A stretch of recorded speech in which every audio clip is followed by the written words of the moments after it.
نبی سے معجزہ اور اولیاء اللہ سے کرامت کا صدور ہوا کرتا ہے. اب کرنے والا خلاف طبیعت کام نہ نبی ہے اور نہ ولی کی کوئی علامت اس کے اندر موجود ہے. سرجری جو کی جاتی ہے اسے بے ہوش کیا جاتا ہے اور سینہ چیرا جاتا ہے، آپریشن کیا جاتا ہے، دل پھاڑا جاتا ہے. یہ مراحل ہیں. اگر کوئی انسان یوں کہتا ہے میں پیپر رکھ کر ہاتھ ڈال کر میں اس کے دل کا آپریشن کروں گا، اس کے گردے کا آپریشن کروں گا، اس کے دماغ کا آپریشن کروں گا، یہ خلاف تباہ کام ہے.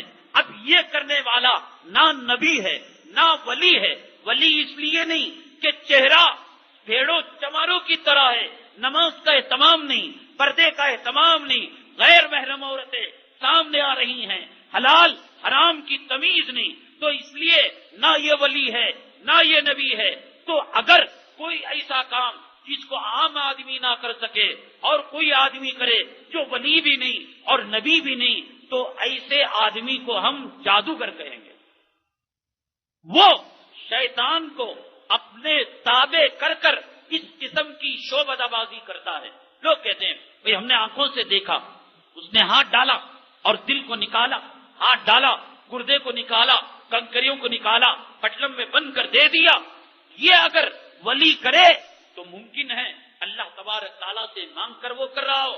لیکن داڑھی منڈا نہ ولی ہوا ہے نہ قیامت تک داڑھی منڈوں کو ولایت مل سکتی ہے. عورتوں سے بے پردگی کرنے والوں کو نہ آج تک ولایت ملی ہے نہ قیامت تک ایسے کمینوں کو ولایت مل سکتی ہے. یہ شعبدہ باز ہے. شیاطین کو، خبیثوں کو اپنے قبضے میں رکھ کر یہ نظر بندی کے کام کیا کرتے ہیں. ایک مثال ان سے کہی کہ بتائیں کہ میں دل کا پیشنٹ تھا، دل کا مریض تھا اور اس کے پاس علاج کرنے کے بعد آج میرا دل صحیح ہو گیا، میرے گردے صحیح ہو گئے. ایک مثال بھی نہیں ہے میرے بھائی. یہ جو دنیا میں جادوگر ہوتے ہیں بڑے بڑے، ان میں ایک بڑا نام ہے پی سی سرکار کا. اگر آپ کو ان خلاف تباہ کاموں کی بنیاد پر کسی کو ولی ماننا ہے اور کسی کو بابا ماننا ہے اور کسی سے صحت و شفا کی بھیک مانگنا ہے اور زندگی کی بھیک مانگنا ہے تو ایک کام کریں، آپ پی سی سرکار کے مرید ہو جائیں. اتنا بڑا جادوگر ہے پی سی سرکار. ہاتھ پیر باندھ دو، آنکھوں پر پٹی باندھ دو، کہیں دور بحر عرب میں یا کسی اور سمندر میں اسے ہیلی کاپٹر سے لے جا کر ڈال دو، ہیلی کاپٹر ساحل پر آنے نہیں پائے گی، اس سے پہلے وہ وہاں پر موجود رہے گا. تو آپ کیا اس کو کہیں گے یہ ولی ہے؟ یہ سمندر میں ڈوبنے کے باوجود ساحل پر آ گیا. ابھی آپ کے بنگلور کے اندر ٹاؤن ہال کے اندر کچھ جادوگر آئے تھے، آنکھ پر پٹی باندھ کر سارے بنگلور کے اندر انہوں نے گاڑیاں چلائی تھی. تو آپ اس کو ولی مان لو گے؟ ہمارا ایمان اتنا گیا گزرا. مسجدوں کے امام اور خطیب محرابوں پر کھڑے ہونے والے، انہوں نے جا کر اس بابا سے علاج کروایا ہے. کفر ہے، لعنت ہے. ایسی سمجھ پر ہمارا اللہ پر بھروسہ کہاں گیا؟ اللہ پر یقین کہاں گیا؟ بلاری کے لوگ بے وقوف اور پاگل نہیں تھے جو اگر ایسا خیر خواہ آتا کہ لاکھوں روپے کی سرجری 250 روپے کی دوا دے کر کر رہا ہے، وہاں کے لوگ بے وقوف نہیں تھے، اس کو ننگے کپڑے کر نکلوا کر مار کر بھگایا تھا. باگل کوٹ کے اندر جا کر اس نے پناہ لی. لوگ کہتے ہیں بڑے بڑے فلمی ہستیاں کر اس کے پاس علاج کیا کرتے ہیں. ارے فلمی ہستیاں ہونا کوئی عقل مندی کی دلیل؟ ایک نمبر کے گھامڑ اور بے وقوف ہے وہ. ایک لڑکی کو ایک مرتبہ ماں بنا کر اس کے قدم چومیں گے اور اسی لڑکی کو دوسری فلم میں اسے ایک دیہاتی لڑکی بنا کر اس کی عزت لوٹیں گے. بے وقوف ہے، پاگل ہے. کسی عالم نے آپ کو سند دی، کسی مولوی نے سند دی. ہمارا ایمان اتنا کھوکھلا ہے، اتنا گیا گزرا ہے. ایک بابا کے معمولی شعبدہ بازی سے ہمارا ایمان ختم ہو رہا ہے، ہمارا یقین ختم ہو رہا ہے. ہزاروں خواتین ہیں، بھیڑ لگی ہوئی ہے، تانتا بندھا ہوا ہے. اور داڑھی والے کیا، نمازی کیا، جماعتوں میں جانے والے کیا، اہل علم کیا، جاہل کیا، سب لگے ہوئے ہیں۔ ایک بابا کی معمولی شعبدہ بازی سے ہمارے ایمان کا جنازہ نکل رہا ہے۔ اتنا ہمارا ایمان کمزور ہے بھائی۔ یہ اس لیے ایمان کی قیمت کو ہم نے نہیں پہچانا، اس لیے قرآن اور حدیث کی باتوں کی گہرائی تک ہم نہیں گئے۔ اسی وجہ سے ہم نے اپنے ظاہر کو بنانے کی فکر بھی نہیں کی۔ باطن کے یقین کو کیا بنائیں گے؟ دل کے یقین اور دماغ کے اعتماد کو ہم کیا بنائیں گے؟ آج تک ہمارے لباس نہیں بدلے، ہمارا چہرہ نہیں بدلا۔ ارے عرب کے بچوں کو دودھ پیتے جناب محمد الرسول اللہ صلی اللہ علیہ وسلم سے جو عقیدت تھی اور جو محبت تھی، جو تعلق تھا، آج کے بڑے بڑے پرہیزگاروں کو اس کا 100واں حصہ نصیب نہیں۔ حضرت انس بن مالک رضی اللہ تعالیٰ جناب محمد الرسول اللہ صلی اللہ علیہ وسلم کے غلام تھے۔ ایسی غلامی پر ہزاروں بادشاہت قربان، آقا کی غلامی پر دنیا کی ہزاروں بادشاہت قربان۔ آج کوئی الیکشن کے موقع پر دیکھیں، 20 روپے پر، 50 100 روپے پر نوجوان اپنی زندگی پیچھے لگائے ہوئے، زندہ باد مرد آباد، ووٹ دو پیچھے لگائے ہوئے، اور فخر سمجھتا ہے ان سیاسی کتوں کے پیچھے جا کر۔ علماء کے پیچھے لگو، مسجد والوں کے پیچھے لگو، نبی کے جانشینوں، نبی کے وارثوں کے جوتوں کو اپنے سر پر رکھ کر پھرو، زندگی بنے گی، قبر کی زندگی بنے گی، آخرت کی زندگی بنے گی۔ ان سیاسی کتوں کے پیچھے جانے سے نہ دنیا بنے گی نہ آخرت سنورے گی۔ معمولی وقف بورڈ کا الیکشن ہوا، ایسا منظر تھا گویا کہ وائٹ ہاؤس کی ملکیت دی جا رہی ہو۔ یہ لوگ یہ سمجھتے ہوں گے کہ وقف بورڈ کا عہدہ پانے کے بعد ان غریبوں کی، بیواؤں کی، یتیموں کی، مسکینوں کی، کروڑوں کی جو اوقاف ہے، ان کے نام ان میں خرد برد کریں، اپنی اولاد کو کچھ دے دیں، اپنے گھرانے والوں کو کچھ دے دیں۔ ایسے معلوم ہوتا تھا کہ کسی کونسلر کا الیکشن ہے، کسی دینی عہدے کا اور کسی اسلامی شعبے کا وقف بورڈ کا الیکشن نہیں۔ دھاندلیاں، ہر جگہ دھاندلیاں، ہر جگہ بے ایمانیاں۔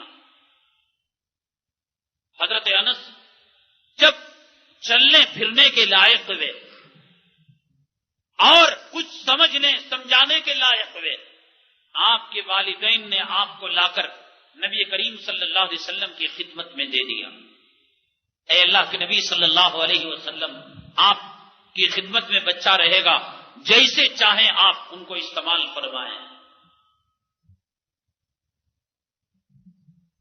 ماحول اور صحبت کا اثر ہوا کرتا ہے۔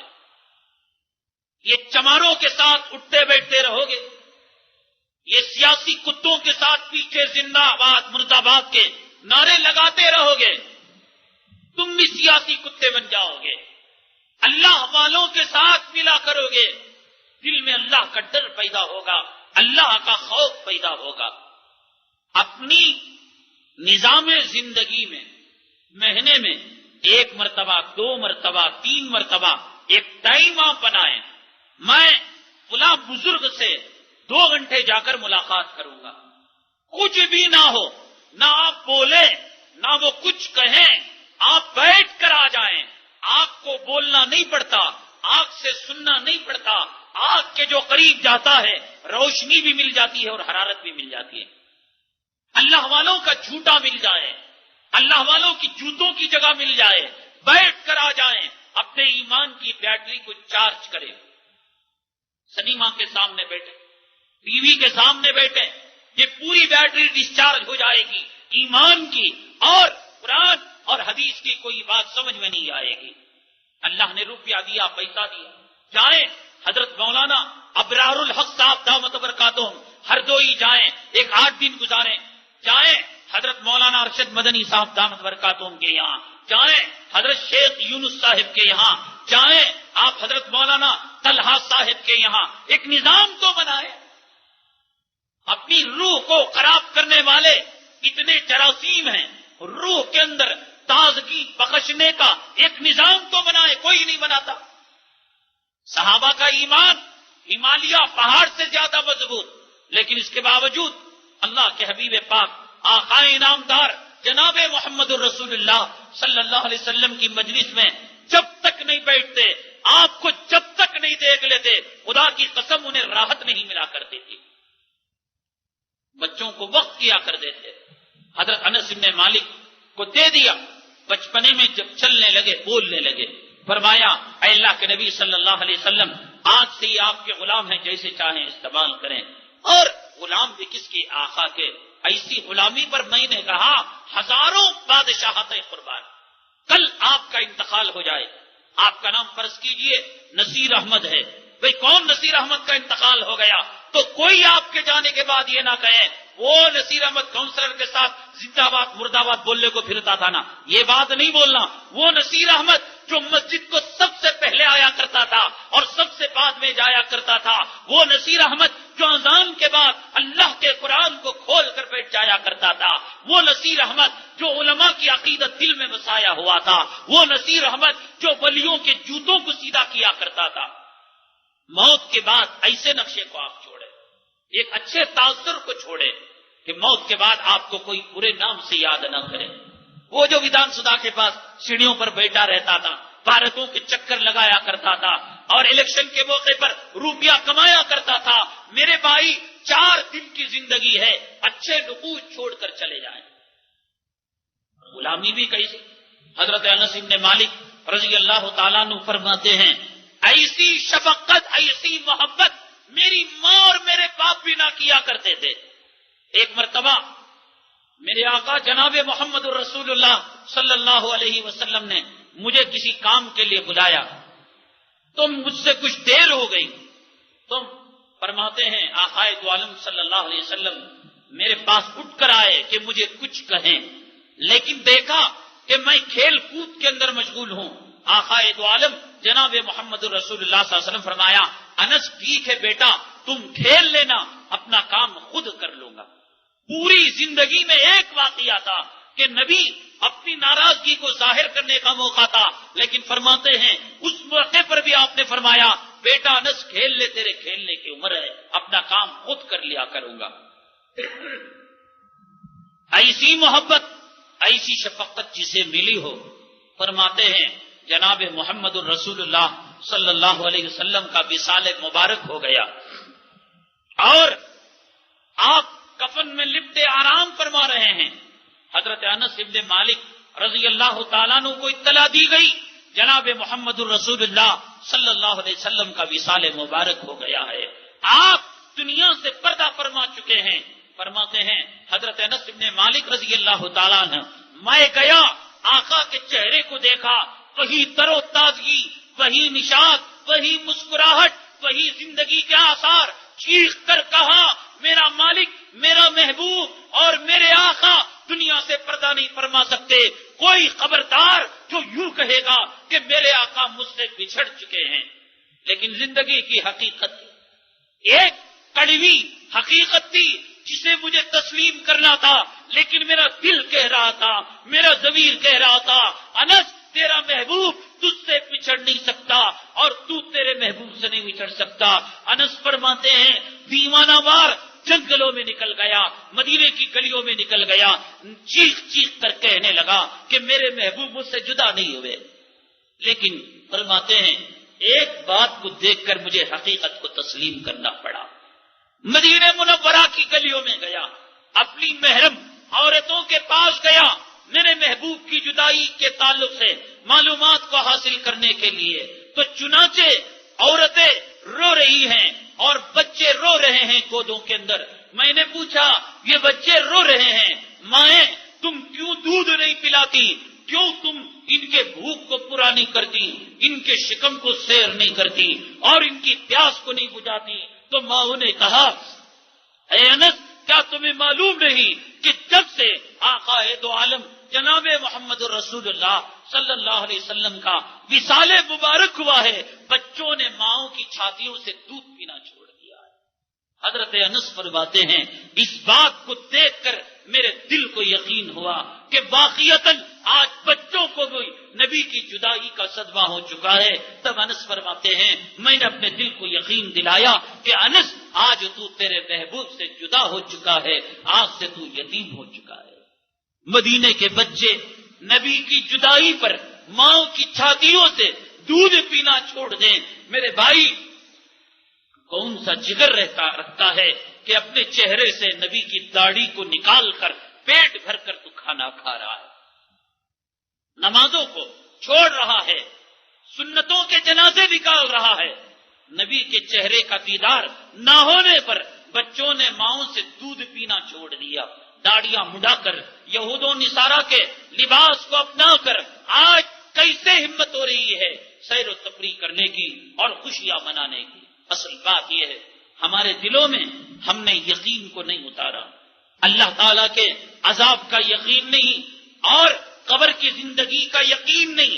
ہم یہ سمجھتے ہیں کہ جو کچھ ہے اسی دنیا کے اندر ہے، وَمَا الْحَيَاةُ الدُّنْيَا إِلَّا لَهْوٌ وَلَعِبٌ۔ ہم نے یہ سمجھ لیا کہ دنیاوی زندگی ایک کھیل کود کی زندگی ہے۔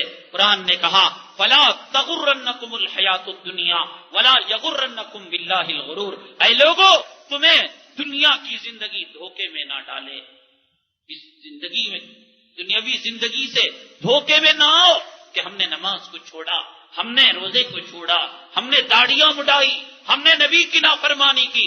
اللہ کی پکڑ نہیں آ رہی ہے، اللہ کی پکڑ آ جائے گی، کوئی کسی کے کام نہیں آئے گا، کوئی کسی کی مدد نہیں کرے گا۔ ہم نے دین کو یہ سمجھ لیا کہ دین مسجدوں میں نماز پڑھنے کا نام ہے اور دین قرآن شریف تلاوت ذکر کا نام ہے۔